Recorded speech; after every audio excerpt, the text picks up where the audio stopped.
Hello guys, അപ്പോൾ എല്ലാവർക്കും പുതിയൊരു ലോങ് വീഡിയോയിലേക്ക് സ്വാഗതം. നമ്മൾ ആദ്യമായിട്ടാണ് ഒരു ലോങ് വീഡിയോ ഇടുന്നത് നമ്മളെ യൂട്യൂബ് ചാനലിൽ. അപ്പോൾ നമ്മൾ ഈ ബാഗ് പാക്ക് ചെയ്യണത് എവിടേക്കാന്നല്ലേ, നമ്മൾ എൻ്റെ വീട്ടിലോട്ട് പോവുകയാണേ. നമ്മളെന്ന് പറയണത് ഞാനും ചേട്ടനും ശിവകുട്ടിയും. എൻ്റെ വീട് കർണാടകയിലാണ്. അതെ, നമ്മുടെ കൂർഗിലാണ് കേട്ടോ എൻ്റെ വീട്. കേരള കർണാടക ബോർഡറിലാണ് എൻ്റെ വീട്. എൻ്റെ വീടും വീട്ടുവിശേഷങ്ങളൊക്കെ ഇനി മുന്നോട്ട് പോകുമ്പോൾ നിങ്ങൾക്ക് എൻ്റെ വീഡിയോയിലൂടെ കാണാം. അങ്ങനെ ഞാനും ശിവകുട്ടി അവിടെ 1 മന്ത് നിൽക്കാനാണ് പോണത്. ചേട്ടൻ അവിടെ പോയി 4-5 ദിവസം കഴിയുമ്പോൾ തിരിച്ചു വരും. പ്രത്യേകിച്ച് നാട്ടിലോട്ട് പോണ വിശേഷങ്ങളെന്ന് പറഞ്ഞാൽ നമ്മുടെ വീടിൻ്റെ തൊട്ടടുത്ത് തെയ്യം കൊടിയേറുകയാണ്. അങ്ങനെ തെയ്യം കാണാനും ശിവകുട്ടിക്ക് അവളുടെ അപ്പൂപ്പൻ്റെ അമ്മൂമ്മേരെ അടുത്ത് 1 മാസം നിൽക്കാനുമാണേ. ചേട്ടന് ജോലി തിരക്കായതുകൊണ്ട് 4-5 ദിവസം നമ്മൾ അവിടെ വിട്ടിട്ട് വരുന്നത്. നമ്മൾ ഈ ബാഗ് പാക്ക് ചെയ്യണ 9-ാം തീയതിയാണ്. അതിന് മുമ്പ് 2 ദിവസം മൊത്തം ഷോപ്പിംഗ് ആയിരുന്നേ. അങ്ങനെ ഞങ്ങൾ പാക്ക് ചെയ്യാൻ സഹായിക്കണ അമ്മയാണേ. അമ്മ വരുന്നില്ല കേട്ടോ, അമ്മമ്മയ്ക്ക് വയ്യാതായതുകൊണ്ടാണ് അമ്മ വരാത്തത്. അങ്ങനെ ഞാൻ പറഞ്ഞ് പാക്കിംഗ് ഒക്കെ ഏകദേശം കഴിഞ്ഞു. നമ്മൾ പോണത് 11-ാം തീയതിയാണേ.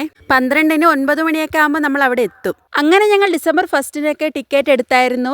അപ്പോഴും സീസൺ ടൈമൊക്കെ ആയതുകൊണ്ട് ഫുള്ളായിട്ടുണ്ടായിരുന്നു. നമ്മൾ 92-93 ആയിരുന്നു. 84-85 വരെ സീറ്റ് കൺഫേംഡ് ആയിരുന്നു. അങ്ങനെ ഞങ്ങൾ വെയിറ്റിംഗ് ലിസ്റ്റിലായി. അങ്ങനെ പോകുന്നതിന് തലേക്കും ദിവസം വന്ന് നോക്കിയപ്പോഴും സീറ്റ് ഒഴിവില്ലായിരുന്നു. പിന്നെ നമ്മൾ ആ ടിക്കറ്റ് ക്യാൻസൽ ചെയ്ത് തൽക്കാലം എടുക്കുകയായിരുന്നു.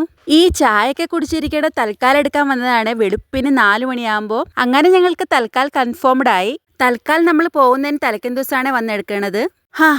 അങ്ങനെ വലിയൊരു യുദ്ധമൊക്കെ കഴിഞ്ഞ് ഞങ്ങളിതേ പുറപ്പെടുകയായി. നമ്മൾ പോകുന്നത് 11-ാം തീയതിയാണ്. രാത്രി 7:15 നമ്മളുടെ വണ്ടി.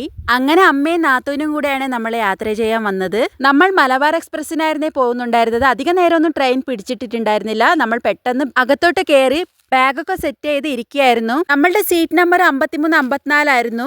നമ്മൾ ഇറങ്ങണത് കാഞ്ഞങ്ങാടിലാണേ. അങ്ങനെ ലഗേജൊക്കെ കൊണ്ട് പെട്ടെന്ന് കയറി അവിടെ ഇരുന്നു.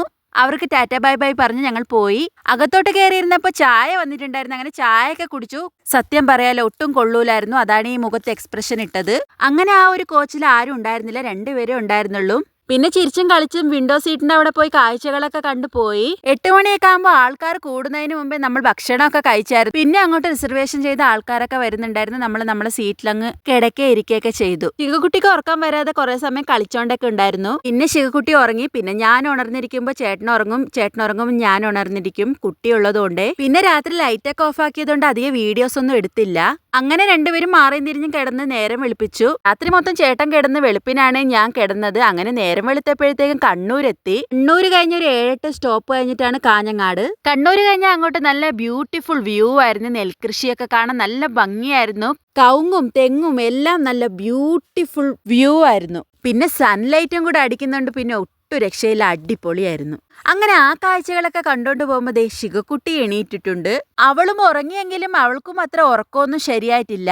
പിന്നെ കുട്ടി തിരിഞ്ഞും മറിഞ്ഞും കിടന്ന് എങ്ങനെയാലും നേരം വെളുപ്പിച്ചു എന്ന് പറയാം. ട്രെയിനിലൊക്കെ പിന്നെ അങ്ങനെയാണല്ലോ. സൺലൈറ്റ് കണ്ടില്ലേ, അടിപൊളിയല്ലേ. അങ്ങനെ കാഴ്ചകളൊക്കെ കണ്ട് നമ്മുടെ സ്റ്റോപ്പ് എത്താറായി. അപ്പോൾ ഇനി അവിടെ ഇറങ്ങിയിട്ടുള്ള ബാക്കി വിശേഷങ്ങൾ നാളെ തന്നെ ഞാൻ ഇടുന്നതായിരിക്കും.